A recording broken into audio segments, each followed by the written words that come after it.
안녕하세요. 오늘은 쟈니큐님께서 개인 사정으로 참여를 하지 못하셔서 아쉽게도 저희 둘이 리뷰를 진행해 보려고 합니다. 오늘 영화는 뭐죠?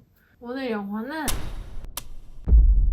뮤지컬 렌트의 창작자 자전적인 내용을 그린 뮤지컬이었어요. 제2의 라라랜드 느낌이 있다. 그런 거라고 해서 다른 영화 후보들도 많았는데 이거를 보고 싶었어요. 원작은 뮤지컬이 있어요. 국내에서도 2017년에 공연을 했다는데 넷플릭스 영화인데 이제 넷플릭스 영화가 극장에서 상영되는 경우도 있죠. 보통 이런 경우엔 극장을 작은 관을 해줍니다. 특히 이제 뮤지컬 영화다 보니까 음악을 더 좋은 환경에서 들을 수 있는 기회를 제공한다는 측면에서 넷플릭스 오리지널 영화를 극장에서 상영하는 거에 대해서 찬성하는 편이에요. 이 영화 첫인상부터 간단하게 털어보죠. 타임라인이 두 개죠. 30살이 되기 직전에 주인공 겪는 실제 상황하고 틱틱 공연하고 병렬로 연결을 해서 교차 편집을 하는 식으로 영화가 구성되어 있어요. 시간이 왔다 갔다 하니까 영화 초반이 잘 이해가 안 갔어요. 근데 뒤로 갈수록 되게 좋았고 약간 뮤지컬 같다는 느낌을 많이 받았어요. 뮤지컬을 원작으로 둔 영화인데 이 공연을 했을 때 주인공은 어떤 상황이었고 어떤 심정이었는지에 대한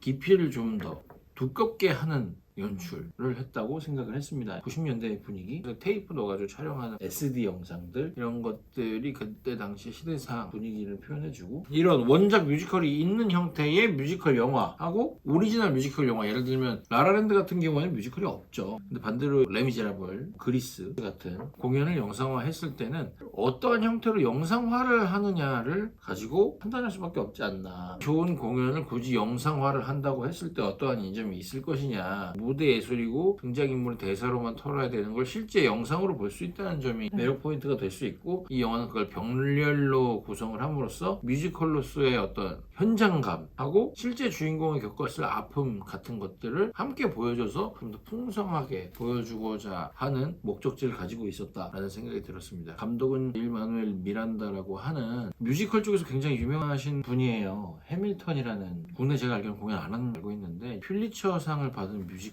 영화 연출 데뷔작이라고 하더라고요. 이 내용을 하고 싶었을 것이다. 왜냐하면 뮤지컬 창작자로서 살아오면서 비슷한 경험을 많이 했을 거라고 생각을 해요. 고통과 고뇌, 번민과 딜레마 같은 것들에 대한 묘사를 굉장히 많이 하고 날 것처럼 툭툭 썰어서 편집을 한 느낌이 나요. 딱 짜여진 느낌이라기보단 자유분방하게 편집이 되어 있다라는 느낌을 좀 많이 받았어요. 틱틱붐에 나오는 주인공은 뮤지컬 렌트의 원작자. 이제 제가 대학교 다닐 때 굉장히 힙한 공연이었는데 원작자가 그 공연을 보지 못하고 죽었다는 사실은 몰랐어요. 주인공은 굉장히 아집스러운 예술인이었고 끝까지 예술원을 추구하다가 사망했다는 점에서 빈센트 반 고흐 같은 느낌. 결국 그 사람은 성공을 쟁취하지 못하고 사망하고 그 이후에 어떠한 큰 족적을 남기는 형태로 뮤지컬이 세상에 남았죠. 자, 그러면 배우들의 연기에 대해서 얘기해 볼 수 있겠죠.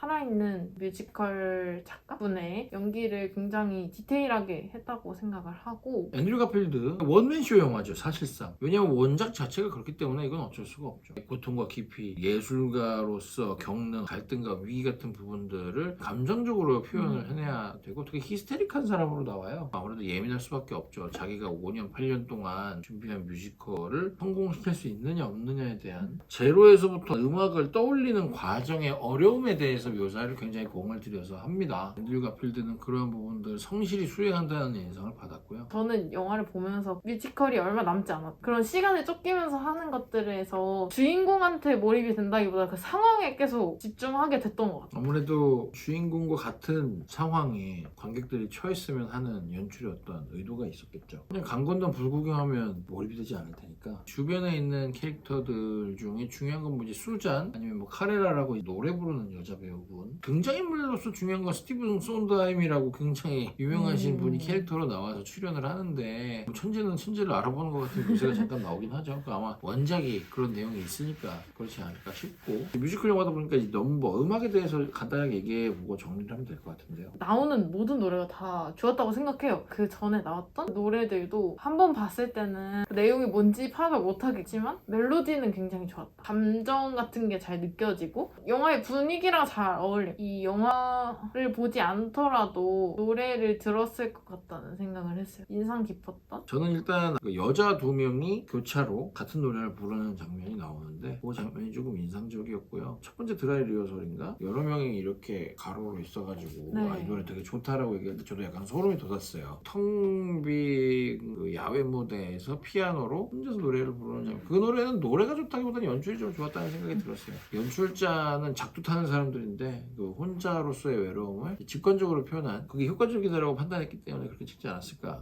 배우한테 다 맡겨가지고 맞아. 감정적으로 털어. 마지막으로 주제의식에 대해서 얘기를 해봤을 때 영화를 관통하는 Fear or Love라는 주제의식, 공포 혹은 불안이냐 아니면 사랑이냐에 대해서 이야기를 하고 영화 크레딧 올라갈 때 당시 상황 같은 게 영상으로 나오죠. 손다임도 27살에 뮤지컬로 성공을 했고 지미 핸드릭스도 29살에 이미 전설이었고 비틀즈도 20대에 전설을 만들었죠. 30이라는 나이는 그 당시 시대 상황으로 봤을 때 위기로서 작동할 수 있는 여지가 있다라는 생각은 들어요. 아마 연출자인 일마누엘 미란다 씨도 공감을 많이 했기 때문에 이 영화를 만들지 않았을까라는 생각이 들어요. 원작 제목이 틱틱봄이니까 시간이 가고 있고 언젠가 터질지 모른다라는 불안에 대한 제목인 거죠. 앤드류 가필드가 자기가 원하는 스타비아라는 공연을 브로드웨이에 올리기 위한 과정 중에 가장 크게 작동하는 어려움은 친구랑 갈등, 여자친구 수잔이랑의 갈등이 가장 크죠. 아무래도 금전적인 어려움도 틀림없이 묘사를 하고 있는데 강하게 나오지 않죠. 결국 이 영화는 원작이 그런지는 잘 모르겠지만 관계에 대한 어려움으로서 주인공은 꿈을 이루고자 하는데 과정에 있어서의 갈등을 인물과의 관계에서 찾고 있죠. 주인공은 확실한 비전이 있고 자신의 목적을 위해서 노력을 하는 캐릭터로 나오는데 주변에 수많은 유혹, 인물들과의 갈등이 있음에도 불구하고 빛을 보지는 못하지만 끝까지 포기하지 않고 예술을 불태우다가 삶을 마감하는 사람으로 나옵니다. 주변에 이제 에이즈가 중요한 갈등 요소로 나오는데 영화 말미에 가게 되면 계속 죽음에 대해서 상기를 시켜요. 친구들이 다 에이즈 맞고 죽죠. 가장 친한 친구도 에이즈에 걸리고 길면 1년 정도 산다고 하고 삶은 유한하고 가장 큰 위기 중에 하나는 죽음인데 이런 걸 친구 캐릭터와 여자 캐릭터, 주인공 캐릭터를 교차로 보여주죠. 결말이 중요했는데 리허설은 성공하지만 제작은 되지 않는 아마 실화니까 그런 것 같아요. 그래서 결국 그럼 전 앞으로 뭘 하면 되죠? 라고 주인공이 물었을 때 자기의 매니저라고 하는 그 다음 작품을 써야지 라고 얘기를 하는 거죠. 화려한 이면만 보고 예술가로서 살고 싶어서 시작했는데 사실 그 뒤에는 굉장히 짙은 그림자가 있고 이게 될까 싶은 미지의 영역을 걸어나가는 길이 예술가의 길인데 굉장히 어려움이 많잖아요. 어떠한 삶을 살 것이냐, 중앙난방도 되고 멋들어진 아파트에서 사는 삶을 살 거냐, 난방도 안 되는 집에서 친구랑 부대끼면서 사는 삶, 꿈을 이루어서 세상을 바꾸는 삶을 살 거냐, 어떠한 삶을 살 것인가에 대한 선택지를 관객들에게 보여줘서 스스로 한번 생각해보니까 요지는 사랑하는 일을 해야 된다는 거죠. 가능한 사랑하는 일을 하기 위해 노력해라.